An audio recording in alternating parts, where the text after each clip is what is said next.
நீங்கள் உங்களுக்கு எந்த இடத்துல வந்து அரிப்பு இருக்கோ நீங்கள் அந்த இடம் வந்து ரொம்ப சுத்தமாக இருக்கிற மாதிரி பார்த்துக்கணும். குளிக்கிறதுக்கு வந்து சோப் எதுவும் யூஸ் பண்ணாதீங்க இப்போதைக்கு. குளியல் பொடி நலுங்கு மாவு அப்படின்ட்டு உங்களுக்கு நாட்டு மருந்து கடைகளில் கிடைக்கும். நீங்கள் அதை வாங்கி அதை வச்சு யூஸ் பண்ணீங்க அப்படின்னா உங்களுக்கு மற்ற இடங்களுக்கு பரவாது.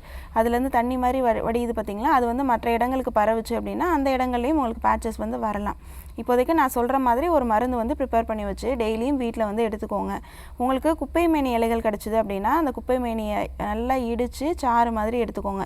ஒரு 10 ml குப்பை மேனி சாறு எடுத்தீங்க அப்படின்னா அதில் வந்து ஒரு 2 கல் உப்பு வந்து அதில் சேர்த்துட்டு டெய்லியும் காலையில் எம்டி ஸ்டொமக்கில் அதை குடிச்சிட்டு வாங்க. ஒரு 21 days கண்டினியூஸாக அதை குடிச்சிட்டு மேலேயுமே அந்த குப்பை மேனி இலை சாறை வந்து தடவிக்கலாம். அதில் ஒரு பிஞ்ச் மஞ்சள் தூள் கலந்து அதை மேலே தடவிட்டு வந்தீங்க அப்படின்னா அந்த பேட்சஸோட சைஸ் எல்லாமே அந்த வரம்பு கட்டி இருக்குது பார்த்தீங்களா, அந்த வீக்கமெல்லாம் நல்லா வத்த ஆரம்பித்து உள்ளே வடிகிற நீரெல்லாம் நல்லா நிற்க ஆரம்பிச்சிடும்.